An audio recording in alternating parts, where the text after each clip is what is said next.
Oseo. That's Oseo. our Cherokee greeting. Wave the great feather for the good of it. Oh. I'm Carlos Warner. My abstract is Coyote. I'm a lifelong artist, and my mission statement is to harmonize the inquiring will with my intuitive intellect creatively. Oh.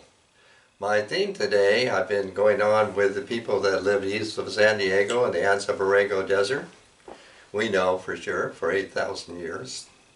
And my theme is, in that is the spirit ancestors of the first people, the Mulawetam, whom the Americans name Kauia. I like the name Kauia because it kind of rolls. It's kind of a made-up name, and that's the one I'll use. My main cast of characters, if you can kind of go over here, down there, that's Mukat. Now, Mukat and his brother, these are the creator twins. They were hatched from the spider eggs of the mother white spider, Kawakwa. And the first one to hatch was Mukat. That's who he is, Mukat, the first one to hatch. And his twin brother there, alongside of him, that's Temawayat. Temawayat means earth spirit, from Timau, meaning the earth. And then back down there to Mukat, you see that person down there, that's the lizard. That lizard is Muyak. And Muyak is the link that connected Mukat, the creator, with the creative life force that in Korea we call Iva'a. Iva'a is a creative life force, seems like the prana of the Hindus. So that's who we mainly have, and then we will also be touching on this person up here. This is Horus, Kasilipiwish, like that. And to give this a location, go up here to my painting up on top here. This is my painting of what we call the fish traps, and above it there is the ancient Lake Kauia. Again, this is a modern name for, I don't know, a million-year-old lake that, dries up and fills up repeatedly. And that's what's ongoing with it. And above that, as if behind it, this would be what the Americans call the Chocolate Mountains. This is Pe'awa'asi, meaning these mountains are colored there. So that's the location. It's the one painting that I have, to locate this desert where all of these spirit ancestors continue to reside. And to show a relation of these people to the cultures of Libya and Egypt. That's all a part of it. So we can come over here. Here I've got two twins to stand for the creator twins. They're really unique. They're from Hawaii. And down below it here is a tiki. Now the Polynesian culture of Hawaii has within it also the culture of Libya and Egypt. Those two go together, and you can see that by the name of the island in Hawaii called Maui. Maui is named for the Libyan navigator who came there in long time past. Then the tiki, you see here, the tiki really means ancestor, and these tikis go back and back and back and back, all the way back to the ancient ancestor in Egypt of Ammon or Amen there. And Ammon or Ammon is always figured with the horns of the ram. And the tiki always has this headdress, that's this corrugated headdress that is to look like the ram. And that's how we have this name. Here is a fossil called Ammonite named after that. the name Aman is consistently translated as hidden. And the name God is the name given to the word for the mask of Aman. In other words, God is the mask that hides Aman.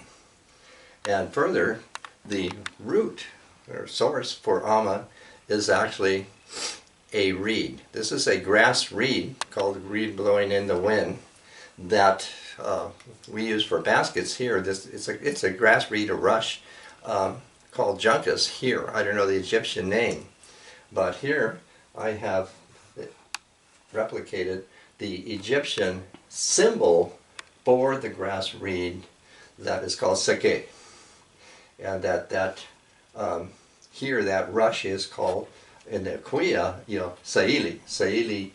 And this here that I have ostensibly in the kuya have medicine bundles. They're lineages, not clans, but lineages. And every lineage, has a medicine bundle. It's much, much bigger. This is just my symbol for it.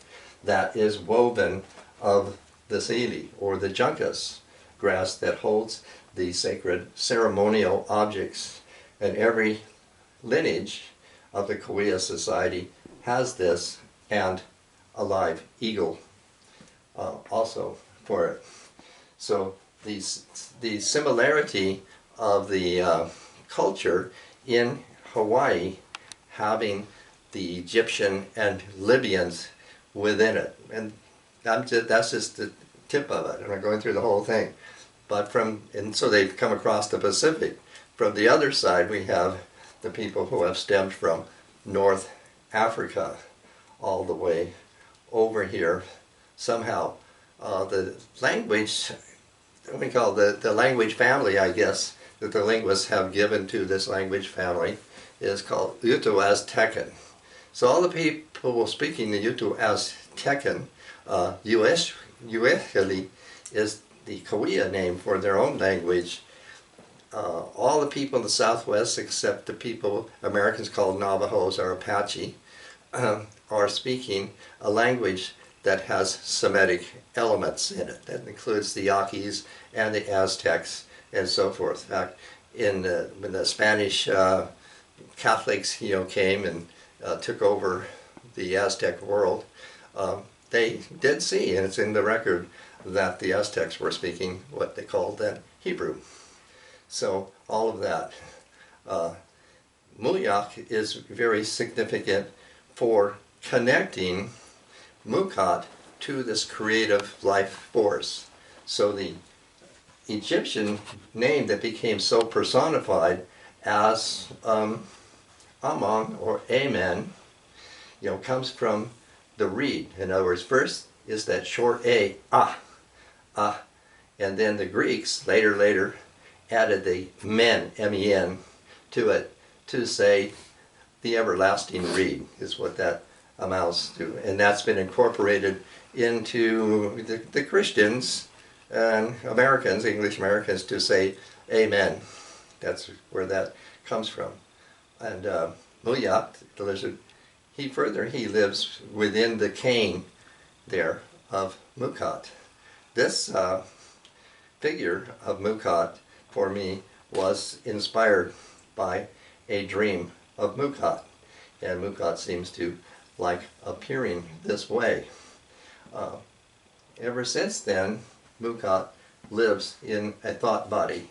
And all my time out in the Azabarego Desert has really furnished me with a lot of spirits that spoke to me. And here I introduced last time. See these marks on his face. This is what the Greek name is, Horus or Heru. And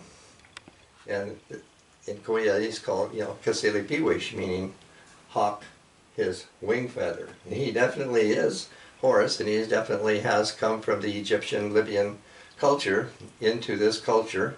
The story of him definitely shows that's who he is.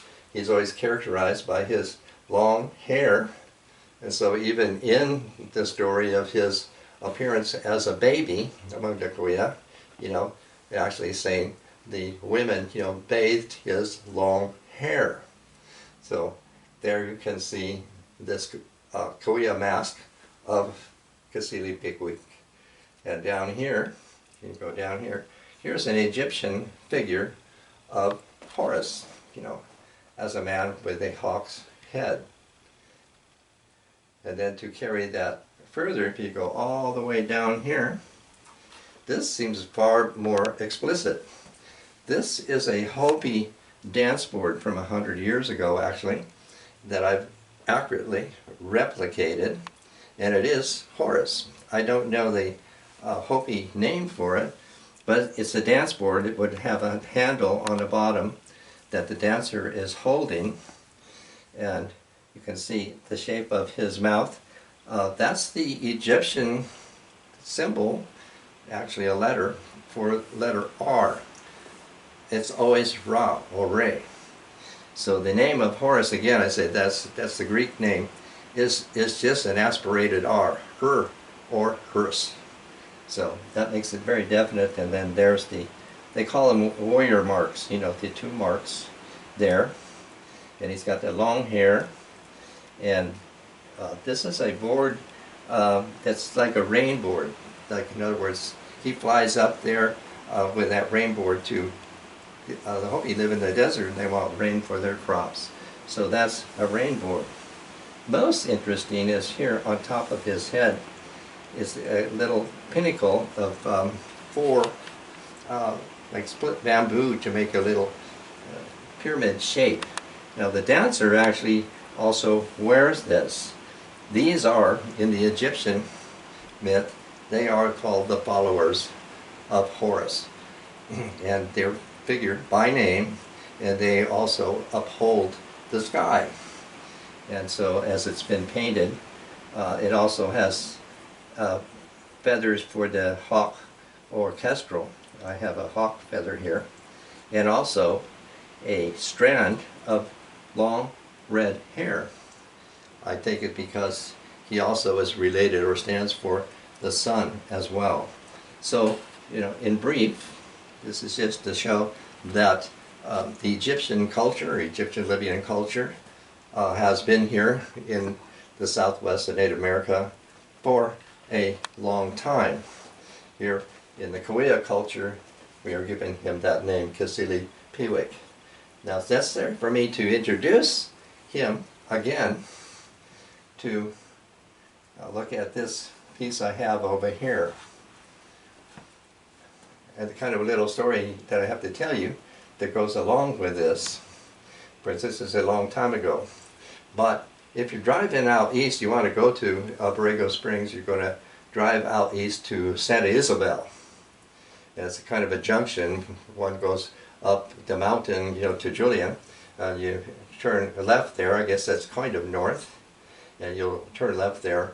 And a ways down the road, there's a Catholic chapel here for Santa Isabel. It's kind of reservation, and it has a Campo Santo there. And somebody with the patronym that I have, Matilda Warner, is buried there. So I always, cross myself when I go by there. And you keep going up over the rise, so go up the rise, and up on the hill on the right-hand side was a now defunct casino for the Santa Isabel reservation. Then you go down, and to the left, there is the rising huge mountain there called Palomar. And on Palomar, there is a giant cedar, an incense cedar that's hundreds of years old. And that is the roost or the nest of Thunderbird. And somehow the Palomar name, Anglified, has come from the Thunderbird on Palomar in the cedar tree up there. Then you go down and it's a wide, wide plain. And on that plain to the right, you'll see a sign with big boulders, and there's a sign that says Montague Boy Scout Reservation. That means white clay, and that's where people got white clay to paint their bodies, and they also used it to wash their hair, because otherwise the water from the hot springs was too brackish for their hair. But if you look out to the left, that would be west, and you'll see a small knoll, chow mao, means this knoll, small knoll. It has rocks and some bushes on it. What the meaningful name on Koya is Tukbal Pete, meaning this is the place where it happened. What happened there is that when Coyote, his name is Kaba, or Kabade, that he came there, and he's the founder of the Coyote people, Kasili Piwik, raised him up. That's what I have going on here. There's the knoll, there's the coyote footprint, and here is the hawk. He's raising him up, lifting him up, and then he can see, rather north of this plain, Kupa. It was called Hakupin, Kupa for short, meaning the hot springs. Now, the Americans call it Warner Hot Springs, named after another patronym of mine who was a Mexican period rancher. And that's all what's figured here. So to introduce, Horus, the hawk here, and where actually there's a place there where I know this had happened. So that's a really good way to be thinking of this. What happened with Muka eventually, well, he's a creator. He created everything. Everybody liked all the things he created there. But eventually something did happen, and he died. There's different versions of what happened and when he was bewitched. But it is interesting because there is quite a description in the story of him getting sick. Maybe today we would think, looks like he's got COVID-19, So he was definitely experiencing some illness, some discomfort. And then he said, I'm going to die, and I don't want to be buried. So I want you to, in our language, cremate. I want to be cremated. So that was the real point of that, was to initiate into the people this cremation, this funerary creation. And that's what my painting is here. This is my wonderful painting of Mukhat, but this whole thing is concerned with that funerary ceremonial burning. That's called, passe tue, like that. And so in that burning, he appears, and that's the Pesu Auke. The Pesu Auke, he appears. This is Mukhat's appearance here out of the funeral burning there. And these represent the burnt offerings, and this is the charcoal, and then around him I have the long branches of the acatillo. Acatillo is a Spanish way of saying, from the Aztec word, is acutl, meaning the flame. So that's what I have here. And here, this is an actual branch. This is a real one from a real site. This is the staff, the official staff of the fire tender. This is a dried acatillo branch. And the fire tender is a pretty important official with this long staff, and with it in this burning ceremony, he's what moves the body, whatever, kind of turn it around and so forth. So that's what this is for. And up here, pretty much most people in Native America have the Milky Way. The Milky Way. We did a Kumeyaay presentation at the elementary school here the other day, and I asked them, the students, if you know the Milky Way. Oh, they all knew the Milky Way, so I could tell them.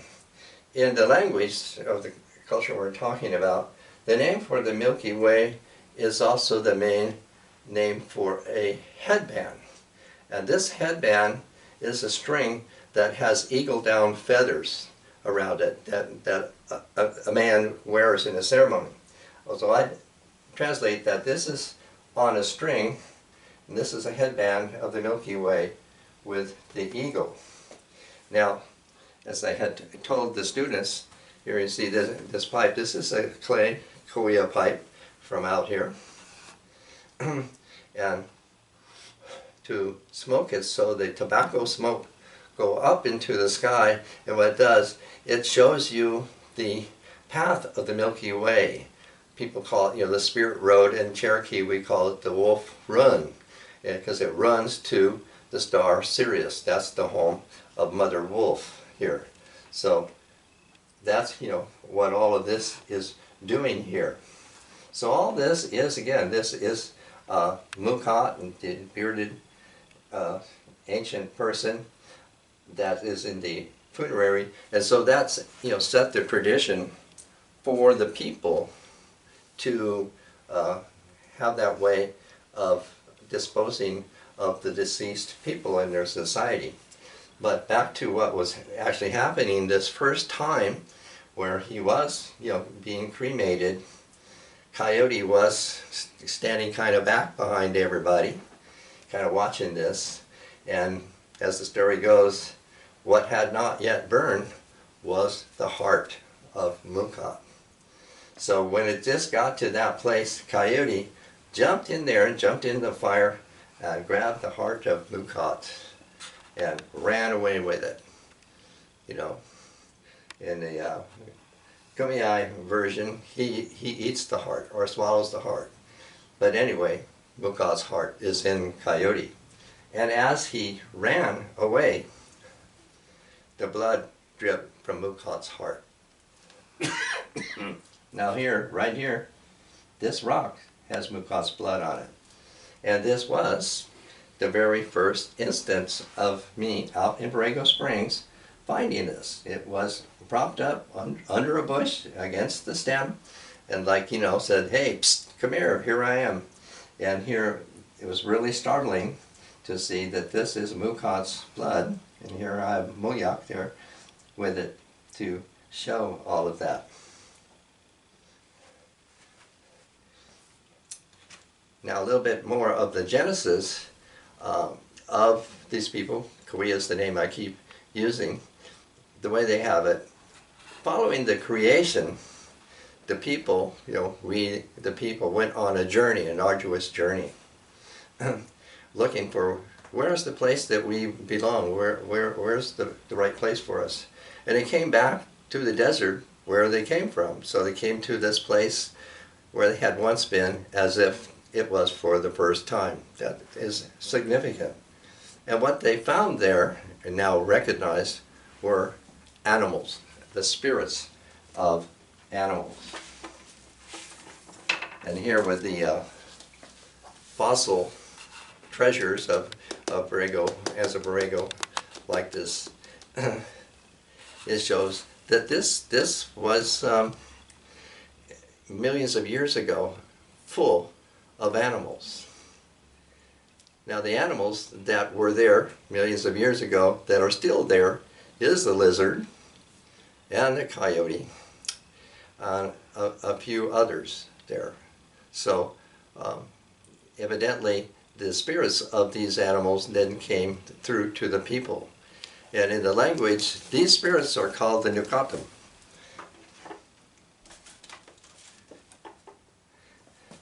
Or the Nukatam. The Nukatam, and at the beginning, Mukhat, he knew how to create these or enliven them.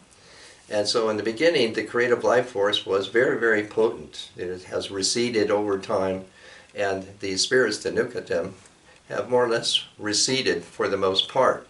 One of them who has remained is Eagle. So we go over there to Eagle. So Eagle is one of the first spirits, Nukatam, who still is with us, and he's very, very significant, because similar to Mukhat, who died and continues to live with us in his thought body, the eagle allows himself to be killed ceremonially to give his feathers, you know, for the ceremony.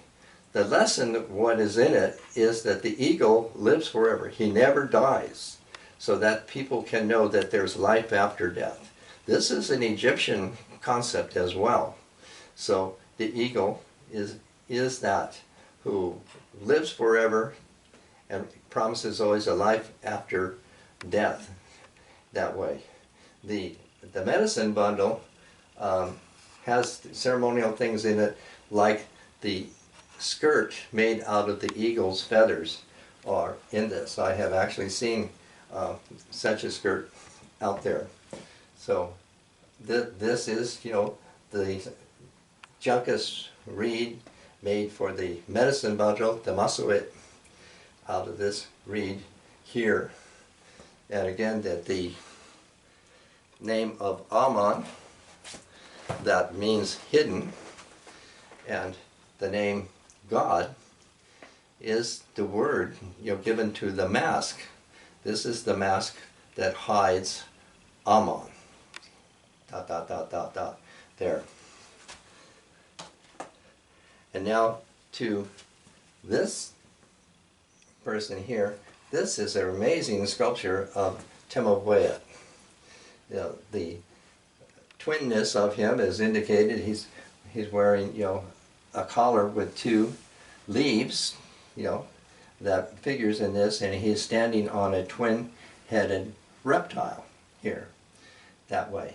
And most telling is his eyes. These eyes, they're mole eyes. They're called Paumimika push, because the mole literally swims through the soil. You know, he can swim through the soil, so he has special eyes, you know, for that. And, you know, here in front of him, I just found this, last time I was out there. This is a petrified wood. You know, remember, all of this place out there was once a forest. And there's petrified wood, and this piece here resembles very much a piece that I got from that ancient incense cedar on Palomar. But this one is petrified, totally. And the other thing I have to mention here, this is representing the fan palm. The fan palm was also this tree, and for the scientists out here at Asperego, it was the first tree fossil that they discovered here. This is a shoot off of a fan palm, off of the trunk of it, so it's tiny. But that's what it's representing.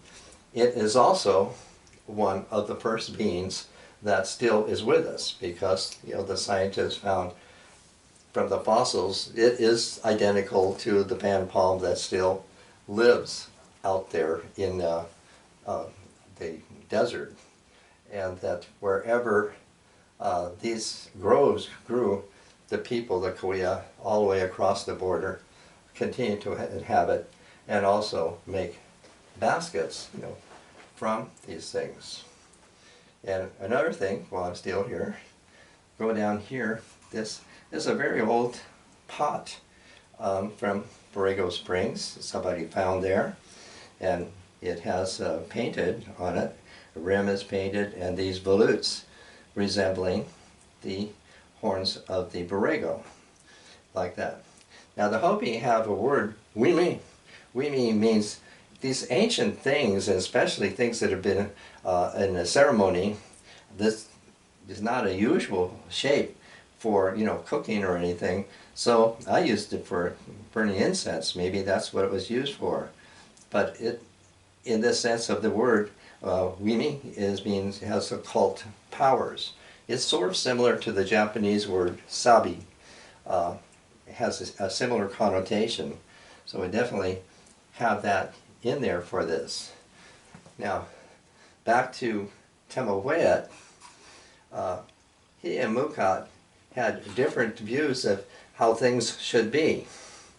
You know, one of the views is that Temohuet said, you know, people should have faces on both sides of their heads, and Mukad said that really wasn't very practical for perceptions. So they kind of had these different, and so it came down to where Mukad says, well, I'm going to go into the ground. I'm going to go into the earth there. So this is the chant, that he begins to say like that. Quill ye, Dominica, Mika, Nika, go into the ground. And he wiggled his feet until his feet slipped under the top of the ground. And again he said, Quill ye, Dominica, Mika, Nika, go into the ground. And he squirmed and squirmed and squirmed, and he sank in up to his knees. And again he said, Quill ye, Dominica, Mika, Nika, go into the ground. And he wiggled, and he went, the ground was on top of him all the way up to his neck. And now he's saying, Quill ye, Dominica, Mika, Nika, go into the ground. And he wiggled, and he squirmed and squirmed and squirmed, and he went all the way in until only his hair, the grass, showed on top. So this amazing sculpture here figures Tamahuayet, and that the hills that we see out there have been made by his activity of going into the ground. As he went into the ground, then all these other creatures that live in the ground, gophers and moles and snakes and coyotes and skunks and everybody else, went in also with him. And also like a ship at sea sinking down, it's had a big suction power. And the sky, started to even going in with him. This guy, quite personified, thought, well, that's a good idea. I think I'll go down into the earth. And to stop it from going, that Mukad had to hold up his hand or his cane up there, and that's where this word, Iva, he said to the sky, make it strong. So he made the sky strong so it would stay up there that way. So thanks to these guys, we have nice hilly country, and the sky stays up there over us. And I think of all of that you're very happy to know about our desert ancestors' spirits. Thank you very much.